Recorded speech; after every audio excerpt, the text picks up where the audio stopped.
Hello and welcome back. So today I'm going to talk about over-the-counter medications, also known as OTC. So these are medications that you can obtain without a prescription. Pretty much you can go to a store and buy them, or you can buy them online and they'll be shipped to you. So one thing we need to remember is that they're less potent compared to the prescription ones, but then they can also be misused if not used the right way. So how can you use these medications wisely? So the first thing is to make sure you ask your doctor if it's really appropriate for you, especially if you have some underlying health conditions. And then you should also not take more than recommended.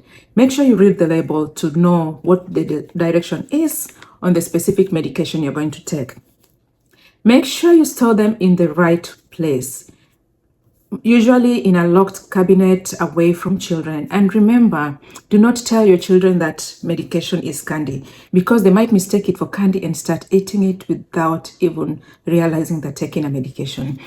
One thing you need to be aware of as well is to make sure you check the expiration date and to ensure that you're not taking any medication that's not recommended at the time, or rather is expired. So if that's the case, discard them in the right way. So I have with me a couple of medications that I keep in my house. So I call it home pharmacy. And if you don't have one, I will definitely recommend for you to obtain one as well. And these are medications that can really save you from a trip to the emergency room, or a late night trip to the store, or even a trip to your doctor. And remember, this video is for information only and is not meant to diagnose or teach anything in regards to disease management. If you have any question, please consult with your doctor or your medical provider. My name is Claudine. I am a nurse practitioner here in Houston, Texas, and this channel is meant to bring information on physical health, mental health, and even nutrition. So before we get started, consider subscribing, turn on the notification bell so you are notified every time I upload a video. So as we get started, the first thing I want to talk about is antacids. So in my house, we do have the Pepto-Bismol. This is the kids version, and I have Tums. And I also have Pepto-Bismol for kids. So my kids don't like the liquid one. For whatever reason, it makes them gag so much. So I opted for the pills or the tablets, and they like that so much. So the main reason for the antacids is to help with stomach upset or even heartburn. The other one I have with me here is Eno. So Eno is from my country, Kenya, and this helps with heartburn like instant. So you just dissolve it in water and drink before it sits down there for too long. So some of the things you need to be aware of when taking antacids is that do not use for more than 2 weeks and without a doctor's advice, and don't use high sodium ones if you are on a low sodium diet. So definitely that's where reading the label comes in. I remember when I was pregnant with my first child, I had a lot of heartburn, like it was bad, and I always walked with Tums in my pocket, and I can let me just tell you, I was taking more than recommended. And as a nurse, by then, I knew very well what I was doing was wrong, but I did it anyway. And the other thing you need to do when you're on, if you're taking Tums, is if you have kidney issues, kidney failure, make sure you check with your doctor before you can take them. The next one I have on my list is antidiarrheal. So we have Imodium here. This is the kids version. It's liquid. So make sure you don't take it with Pepto-Bismol along together with this, because they do contain salicylates, which are not good for kids under 19. So definitely make sure you check on that, because that can cause Reye's syndrome. Moving on, we do have antihistamine. So things like Benadryl. I do have the liquid version for the kids, and I have the tablets for the adults. The other antihistamine we keep in our house is Xyzal. So this is very, very good. One thing I like with it is that it doesn't make you too drowsy compared to Benadryl. So if you have a kid who has allergies and you need to medicate them before school, this is my to-go-to. And if they have allergies but you want them to sleep well at night, Benadryl is the to-go-to.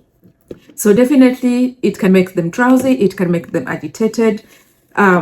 One thing with antihistamines too, especially for the older folks, is that it can make you gain some weight. Yes, so definitely be on the watch for that if that can be a problem to you. Just to add on to that, make sure you do not operate any heavy machinery when you're taking Benadryl, because this is not safe and can cause accidents.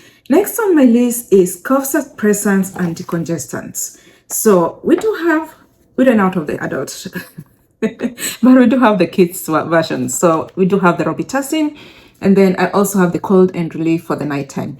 So this is mainly if your kiddo is really struggling and you want them to sleep at night, because if they don't sleep, you're not gonna sleep, right? So definitely this is one of those that we always try to keep with us, just so the kids can rest at night, and if they have to go back to school in the morning, they're good to go. The other one is the Robitussin, which is cough and chest congestion medication. So this basically help with chest congestion. It helps with cough. It also helps relieve sore throat, sinus pressure. So it's like a combination of many. So instead of buying different medications, you can buy all in one. The other decongestants you can think of are like Sudafed.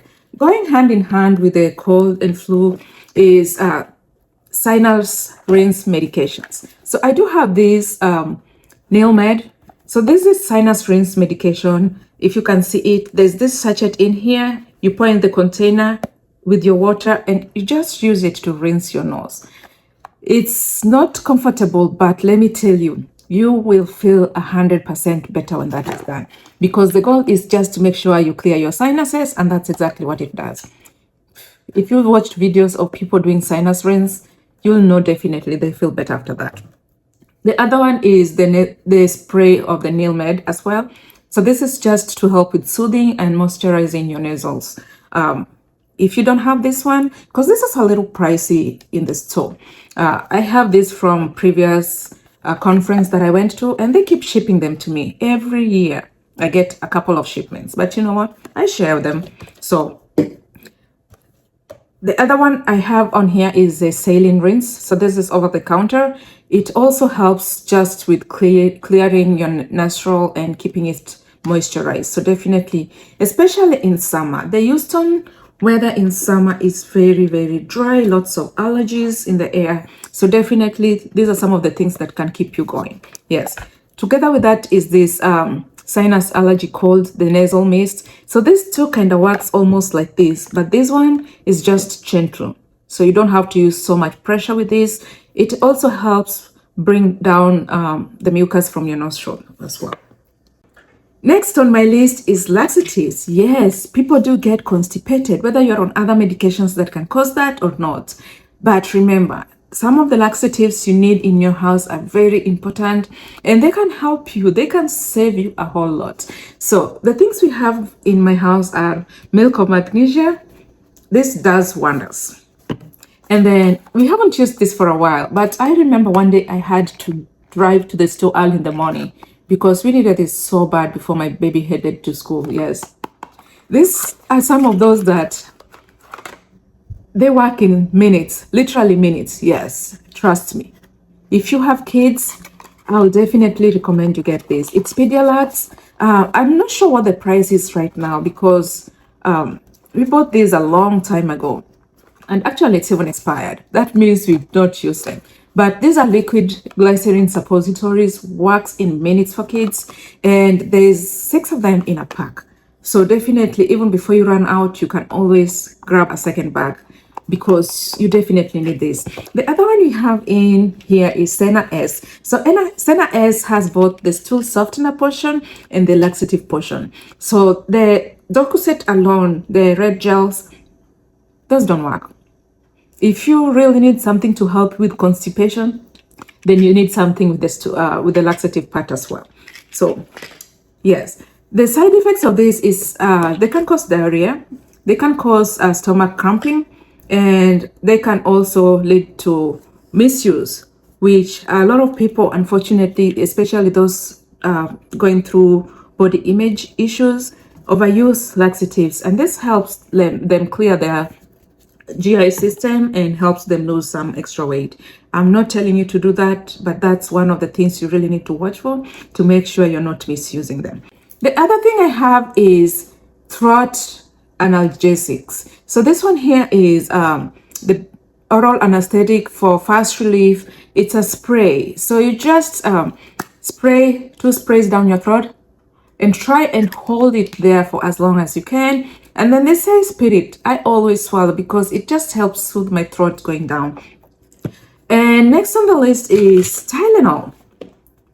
So Tylenol, it helps with pain relief, it helps with fever, and helps reduce just body aches. One thing you need to know is it doesn't help with swelling. So if you're looking for something to help with inflammation, that's coming up next.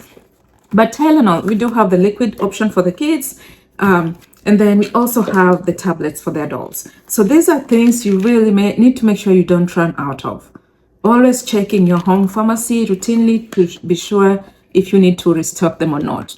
So the next thing we have for inflammation is ibuprofen.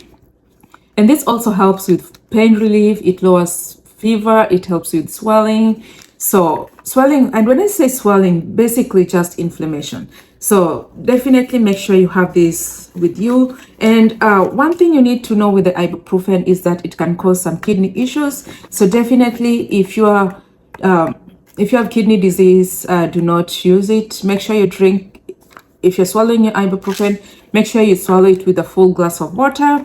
It can also cause stomach upset. It can affect your lining of the stomach as well. So misuse can really lead to a lot of things. So last on my list is the aspirin. So I have baby aspirin here. This is 81 milligrams, and common uses is pain relief, and it also helps lower fever and reduce swelling. I don't use this routinely for lowering fever and all that. But one thing I use it for is if I'm going on a long trip. So like this past December, I traveled to Kenya and I took baby aspirin 4 days before I flew to Kenya, and then 4 days before I flew back to the US. So basically, the main role of this is to help prevent blood clots. And you can start it a little further before that, especially if you have higher risks. We've heard of people who get off the plane and collapse and never wake up. And this is because they've suffered a massive heart attack. So taking a baby aspirin before you travel on a long trip is definitely recommended, but of course, make sure you check with your provider to be sure it's okay for you to take it. And you don't want to take this if you're taking other blood thinners, because that can lead to bleeding risk unless indicated by your provider. So common things to watch for when taking these medications is drug-to-drug interaction, mainly if you have other prescription medications. But also remember, something like Pepto-Bismol and Imodium, those should not be taken together. And another thing to watch for is drug and food allergies. Some of these medications contain dyes, and some of them contain gluten. So make sure you check the label correctly to be sure you're taking the right medication and it's not going to cause you more harm than good. So I hope with all this information, you can go out and build your own home pharmacy and see what you can put in there. If you have anything else you have in your home pharmacy that you want to share, please let me know and I'll definitely look into it. Thank you so much for joining me in this video. Until next time.